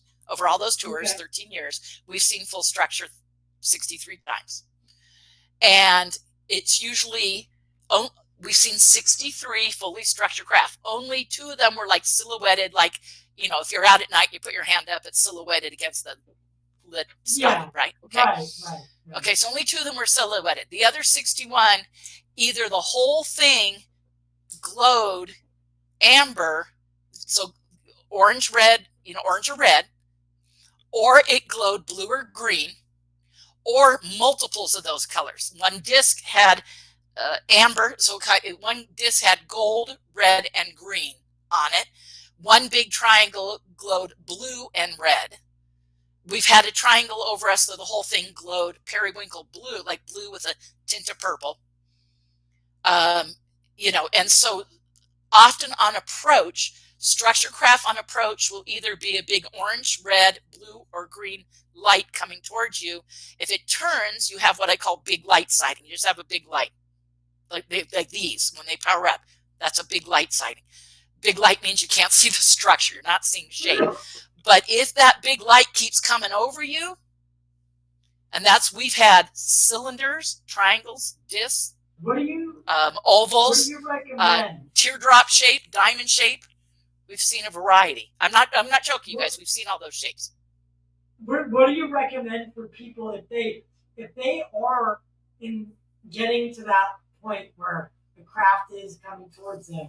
Do you think that there's anything to fear, or like, do you? I mean, radiation-wise. Okay. If it's high enough up, you don't know. So you're asking, is there anything to fear? My clients, sometimes we've had structured craft, have gone, I'm afraid, and I'll go, why? And they'll go, okay, yeah, you know. Or they'll see it and they'll go, should I be afraid? And I'll go, why? And they'll go, okay, yeah. Because then they realize it's like seeing a car. It's like standing by the freeway and seeing a car go by. Or, you know, or if someone pulls into a parking lot where you're standing, it's like seeing the car pull in, hover, and leave. You know, it's like, okay. Right. But so if it's high enough up, but if it's extremely low over you, there is a ton of information to suggest that there's possibilities of radiation and other stuff. There's story after story of people having radiation burns. There's even some news stories, you know. So you go, okay, if it's really close to you, like people say, I want one to land. And I'm like, no, you don't. First off, if one lands, you don't want to get anywhere near it because you can have a radiation thing if you're not protected. Secondly, if one lands, it usually means you're being abducted. Yeah. You know, so I tell my clients, and I say, you don't want that to happen because I have to charge you. You know, I said if one lands, it's $5,000. If you get abducted, it's $10,000. Yeah, right. Of course, kidding. Of course, I'm kidding, but because they'll go, what happens if one lands? I said, well, I have to charge you more, and they go, why? Because it means you're being abducted. You know. Yeah, and that's an experience. But no, I always tell my clients when they say, can it happen on your tour? I said, out of all those tours, I said, no one's been abducted yet. You know. Yeah. I like that. But you got to keep the open. Well, I dispel any fear. If we're having a big structure craft sighting, we've had big triangles hover right over us, you know, which is why. So I don't doubt Jeremy for a second. I've seen that. I've had big triangles over me on my tours 9 times. But I want to get out under this stuff because I want to see, and with the military and the helicopters hovering and everything, you know. and film these things with the helicopters. We're already filming them at a distance. I want to get up under them and film them. I mean, this, like you said, this is like those two client, friends, I should say. Well, one's a client, one's a friend coming on the tour. They were like, this is a huge military operation. It's absolute, evidence, if not proof, of all those 40 witnesses and Grusch being absolutely accurate. It says that this is a much bigger, deeper rabbit hole than anyone ever thought, because if we're seeing 50 ET craft coming and going from that base every night, 50, because we're seeing upwards of, on a slow night, it's been like 20 things. Yeah, there's been a few nights where we had like 8, 10 out of the 45 nights. And then there were times we had 10, and then there were nights where we're having over 50. And the DIA guy is witnessing over 50. My friend, who at the military ground, he's like, this is over 50 things. And at one time, we keep counting. We count from the town of Jerome, which is all lit up on the hill, to Bear Mountain. And that, how in our expanse of vision, how many military we're seeing in the air. And in that small expanse, and sometimes right over Black Mountain, right over Kastner, 20 military swarming the air as these craft are coming in and out and going and coming in groups and 2s and 3s. Wow. So and it's like, okay, this, like I said, it's either somebody's panicking because of Schumer rounds and having to cough up this stuff, and like you said, like the shell game, where's the P? Are they moving stuff? I don't know. Is this a giant training exercise? I don't know. We've seen it come up in one place behind Kastner. That's back in Secret Mountain. Now we're seeing it behind Black Mountain. We're seeing it maybe 5 miles further away in another location. Are there 2 places where they can bring craft in and out of this base? I don't know. That's one of the things we're trying to figure out. This is obviously, they're now doing the operation in a different location. Right. That's at least 5 miles away from where we first saw it. The way I see it is we need further investigation by trained people. Mm-hmm. We need them right now, mm-hmm. and we need them there. Mm-hmm. Yep. And bringing equipment, this is a prime.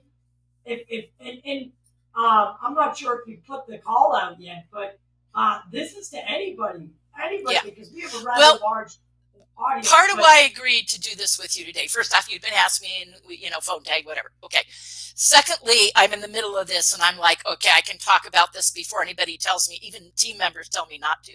Okay. Now I have a feeling right now everyone will be supportive, but if they at some point say, or even my friend Danny Sheen might go, that happens, but that hasn't happened yet. So I'm like, I can talk about it. I can say all this and put this out there and let people know. Secondly, I can use when I apologize, because you're going to do a considerable amount of editing, and I apologize for that. Once this is edited, I can then lead some of these other researchers and people I've been telling to about this to this. And I don't need to go into a 2-hour conversation like I did with Danny the other night on the phone. I can say, watch this, here's the story. Now, I did talk about it a little bit on SOR, but not all this new stuff, not about the evidence for Lockheed and the cement plant. And, I had so much more. So I'm like, okay, let's give the whole story. I'll give the additional evidence. And, and then I can tell anyone who's serious or interested, because I've reached out to Ross Coulthard. He's not calling me back. Now I know him, and I have a friend that talks to him all the time. That friend of mine keeps telling him, Ross, call her. He has told this friend of mine, they talk often, I'm going to call her. It's been like 2 weeks. He hasn't happened. I have not yet, but I'm going to reach out to George Knapp. I'm going to reach out to others. I don't know if I should share it, but there's a person who's a radio personality coming to this town next week. I hope to show them. I don't have the permission to talk about it, so I won't, but I expect that I'll be taking them out. Jimmy Church, maybe? I don't know. No, but Jimmy, I would say, I know Jimmy quite well. I know Church is coming, but no, but someone equally known, very equal to Church, but until I know I can say it, I'm not going to say. All right, that's fine. But what I want to get out of you right now is A couple things before we wrap up. Okay. I want to have you back on the show as many times as possible. I want to get in good with you because you have amazing connections and you're just a wealth of information and you know. Which I just comes from being in the field for 35 years. Yeah, but so I've been doing this a hell of a long time. I joke with Tom Dongo, who's been it forever. You know, we joke like, oh my God. And even Danny, it's like our conversations are like, this is too long. We need disclosure so all of us get a break. in your tours, in your tours, and maybe even if you want to go beyond that to a degree, interviews, etc. How many military people or DoD people do you think that you brought out there that maybe you change? Like, because what you're doing may influence what they do when they go back. Oh yeah, work. Yeah, no, right? a few, yeah, not that many. I mean, I may mostly take it out tourists, families, young couples, elderly, whatever, families, people. These are just people who are tourists coming to Sedona, and for and some of them are very new age, and some of them are very skeptical, and some of them have had sightings, some of them haven't, and so everybody starts opening up. Every pilot I've taken who's had sightings opens up and starts sharing their sightings. I've taken out hundreds of pilots. I've only had, at one point, it holds about 4 people who were pilots who said they'd never seen anything prior to my tour. Now they said they have, but prior to my tour, not had a sight. But I've taken out hundreds, and the others all go blah, blah, blah, blah, blah, and share all their sightings. I'm sorry, what's the rest of your question? I lost my train of thought. I apologize. Are you there? Yeah, I'm sorry, I spilled a little bit of... Oh, okay. I didn't know if I answered your question. One other thing, I'll go back to whatever your question was, but one other thing I want to emphasize that I have written here, and I kind of circled a couple times, is what we're witnessing out here, all this stuff that I've been sharing today, ends up being really gives you understanding why the pushback from these corporations. Because if we're seeing 50 reverse engineered things coming in out of this space, they don't want to have to admit that or cough that up. Or just their knowledge of the extent of ET craft in our possession, obviously functioning. And we're seeing highly functioning UAPs. And I don't know who built them or who's flying them. I just know I'm witnessing a giant operation for 65 days. And these corporations... and we know that now, I don't know that tunnel is absolutely... Okay, the TV show said tunnel's absolutely there.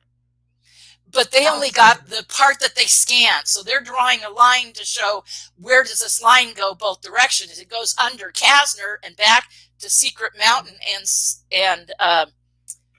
Secret Canyon. Secret Canyon, Government Canyon, Kasner. It goes under there.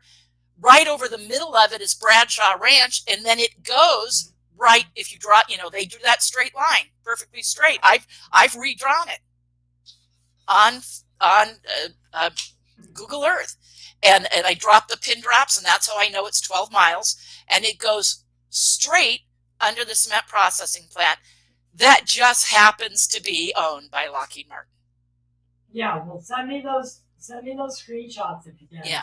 So I don't know, and I talked to Danny about this the other night. I said, look, all I know is what I'm seeing, and I know that cement plant is owned by them. The rest is extrapolation, but even he was like, no, it's pretty clear. It's pretty clear. It is what it is. So it is what it is. And the TV show, not only did I forgot this other part, not only did they have all the drones come back, they did this thing with this laser array and sending out radio signals and stuff. It all got bounced back to them. If you watch the show, their voices repeat over and over. And demonstrating that they were being eavesdropped on, and everything they were saying was being sent back to them. Yeah, and so they could hear themselves. Now, for anyone who doesn't understand audio engineering, now that would only be possible in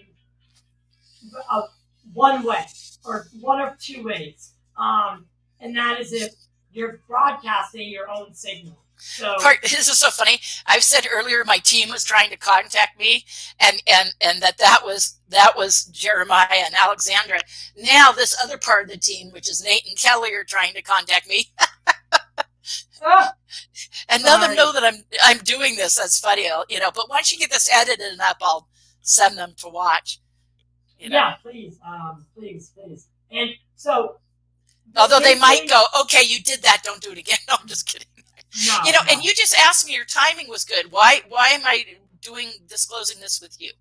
Well, you asked me, your timing was good. I was thinking, I was going to reach out to Matt Ford. I mean, I was thinking, who I've been on with before, and Vinny and, everybody, and James Iandoli and stuff. And you just said, I want to have you on right now. And I'm like, okay, good timing, because it still serves the purpose that I have it recorded where I can send people to watch it. Yeah, and I'm super excited about that, because I think this story needs to get out there, because it's now or never for investigators and researchers who really want to put their money where their mouth is. Get out to Sedona, get this documented, and get it to the public in an open source way. Yeah. And there's other people like these YouTubers like Jesse Michaels of American Alchemy and all these other people. Get them out there. I'm gonna send a call out. I'm gonna do my best to try to see what I can do. But if they've got night vision, bring them, because then you're not using up mine when and keeping me from being able to take clients, which that's my business. But at the same time, if it's a slower night and I'm not needing all the goggles, I'll let someone look if they're a serious researcher, because I want this seen, I want this documented. I'm going to reach out to some more of these big players, as I said, because I think it requires a real serious investigation. Danny's very seriously and maybe into we it can talk, and interested, and is saying everything else I get. So I'm going to constantly inform Daniel Sheehan, because I was even telling Danny, I said, you need to get some of those senators and congressmen involved and to see this kind of thing, because what I'm witnessing takes it on such a bigger level, Well, I've had Congressman Burchett on the show, and I will absolutely send this episode to him. Maybe you could facilitate, trying to get Danny Sheehan on here to talk about not only what's going on in Sedona, but what's going on with the UFO whistleblowers. And he doesn't know. I mean, he just has heard my account, so he's not involved in these hearing my accounts. But I'll say this: I understand that. Yeah, behind me 100%. Yeah, no, behind me 100%, and it wants me to keep him informed of all additional evidence and everything we get, because he says he can send out a very professional investigative team out here. Yeah. Some private I said, maybe you could put me in touch with them. So, and put in a good word. But Melinda, I'm trying to reach out to the producers from Skinwalker who already did, the segment. And if you know how to get in touch with them, I want to do that, because I want them to know this additional evidence. They already did 2 shows. Not that they're going to be in a hurry to do a 3rd one, but they might, given a good storyline, and I'm actually. And so maybe they will, but I want to at least notify them, and and whatever. And anyone who wants to look into this is welcome to come do it. I think the implications are, well, thank you, Ty. Ty, first off, thank you for having me on. Secondly, it was so rewarding for me that you got it. Conclusions I was going to make, you were jumping there on your own. The implications, they're just staggering, and you were instantly getting it, Yeah. And that was rewarding for me, because oh my God, thank God somebody who gets it, Yeah, I mean, it's pretty. I mean, I think any human that is in our sphere would, once you start going down that and you start naming, names and dominoes start falling, it's pretty like overt. And what they're doing is they're hiding in plain sight. So hiding in plain sight. I'm wondering if because most of it's far enough away that you have to be out on those hills or very close to it to see it. There's one guy who lives. I met a guy in town who's a server in a restaurant, and he long story short, he lives on one of the ranches out there. And I said, "What have you seen?" He says, "Oh, you mean the giant amber lights?" He goes, "Yeah, we see those." Now I know where he works. I'm gonna go back there because I didn't get his contact information. I want to do that. But I want to say, have you seen anything low enough to see the structure besides the amber lights? Yeah. Like those guys having the amber light. Well, Bradshaw coming over them, what we're seeing from Kastner, they were seeing the same thing, but it was coming over them, and it ended up being a big triangle right on top of them. That is absolutely amazing, and I mean, now, does that mean all these things are triangles? I don't know. I mean, probably not. There's probably a variety of stuff, but yeah, some of it could be discs. On that same, there's one other thing I'll share. One day I had this group of ladies. Occasionally I do hiking tours and vortex tours, and they're with me on kind of a hiking vortex tour. And I was taking them to 2 of the vortex locations, and we hit the first one. No big deal for anyone who knows the area. We were at Rachel's Knoll, which is in a gated housing community.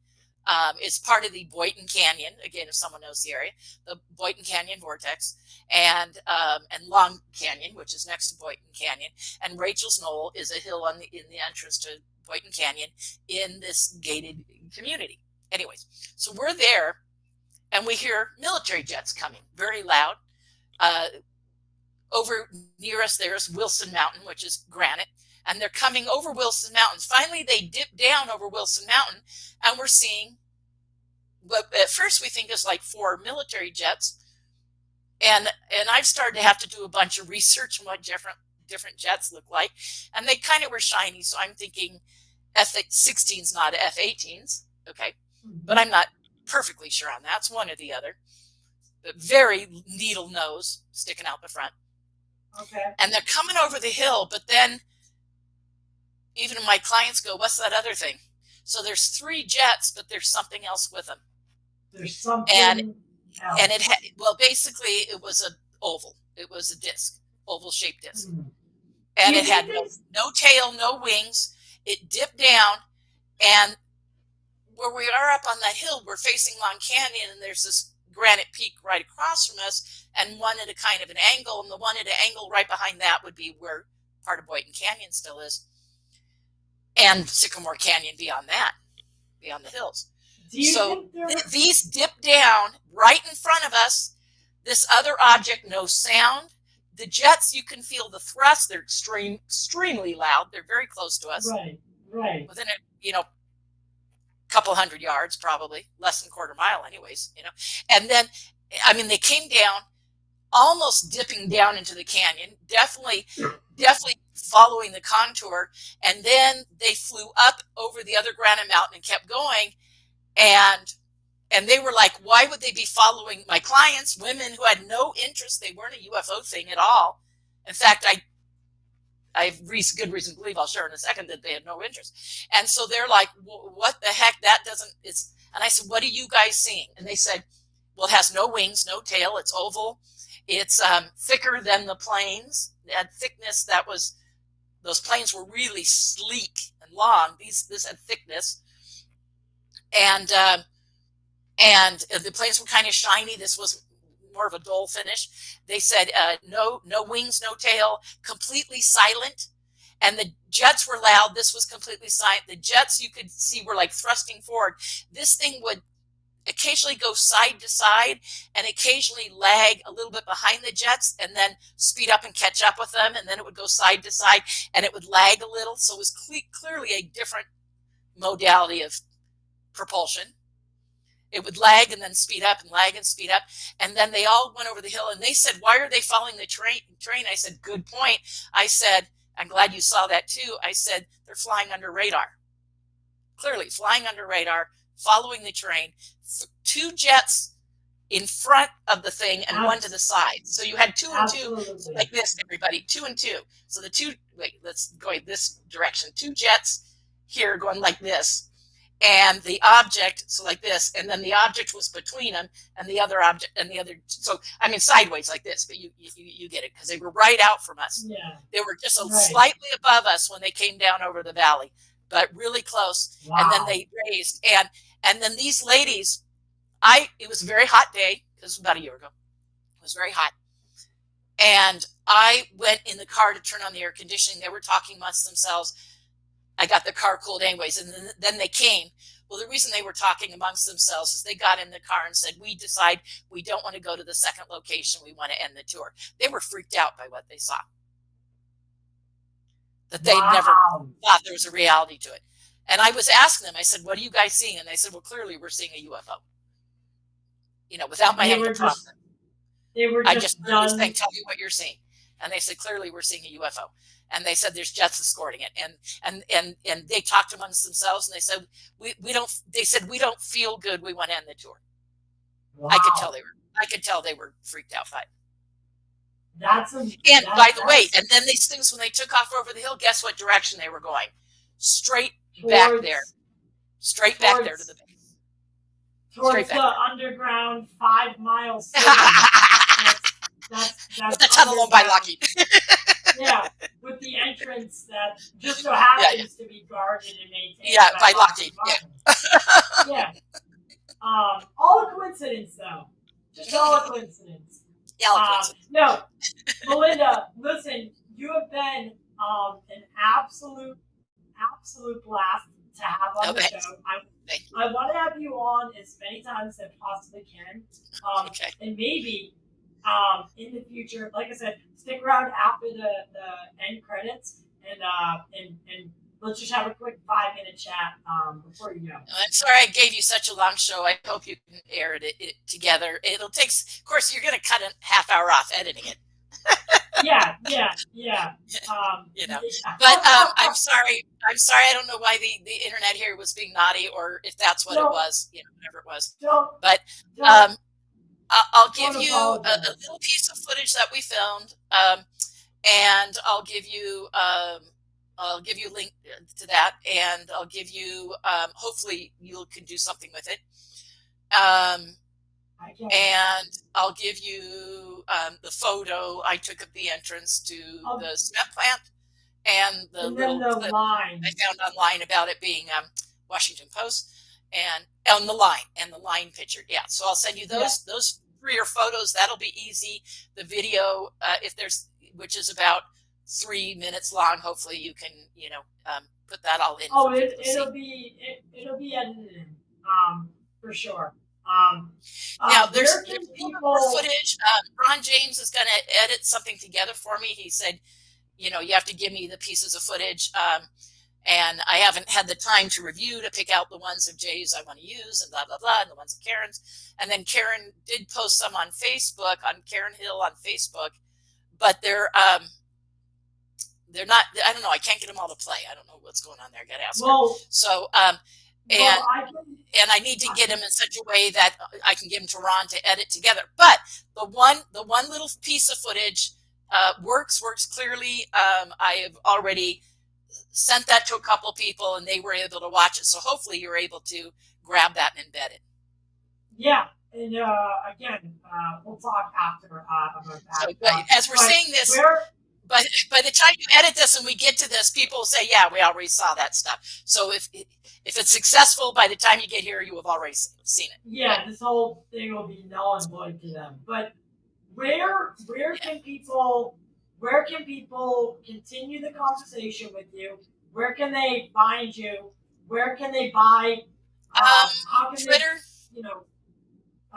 Promote if people are Twitter people, so okay. Twitter, X, whatever, X under @LinnyLeslie, and if you're friends with me there, you can DM me at Lenny Leslie, or if I'm friends with you. Okay. I guess that's how it works. Yeah. But you can still put it in comments on something I posted at Lenny Leslie. So it doesn't need to be DM'd. And if you put something in comments to something I posted, then I'll see it. I posted that I was going to be on this show, so that's there. Yeah. And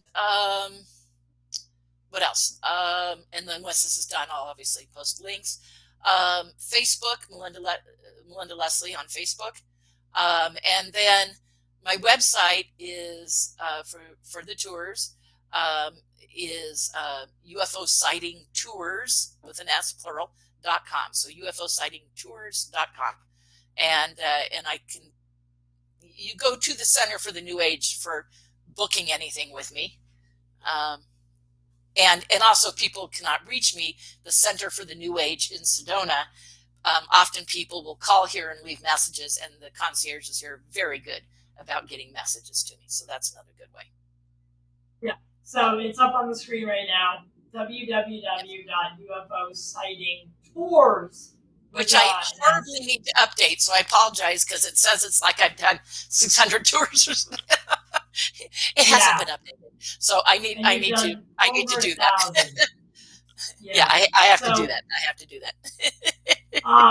Keep up the amazing work, and we're gonna stay in contact, and stick around after the credits. And to everyone out there listening, whether you're a member or whether you're not, this holiday season, we all want to show support for each other, and we want to thank you, Melinda, for coming on the show and dropping this here first. That is my. Thank you for having me. I should have done that. Thank you. Pushing the table.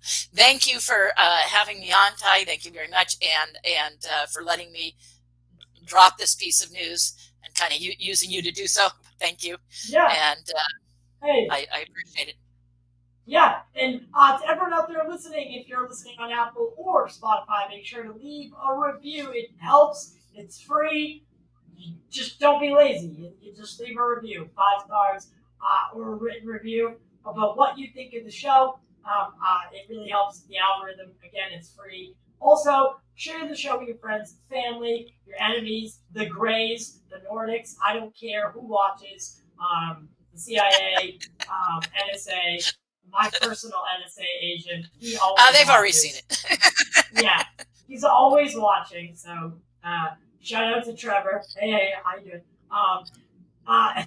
And if you want to go further than that, become a member, and you'll get early access to interviews like this that are ad free, and you'll get yearly gifts after 12 months of being a member. Sign up on Patreon or YouTube. All the links are in the description below, and Melinda Leslie's links are in the description below. Don't forget to check out all what she does for going on, and definitely take one of her tours if you're in the Sedona region and you wanna experience what real UFOs are all about.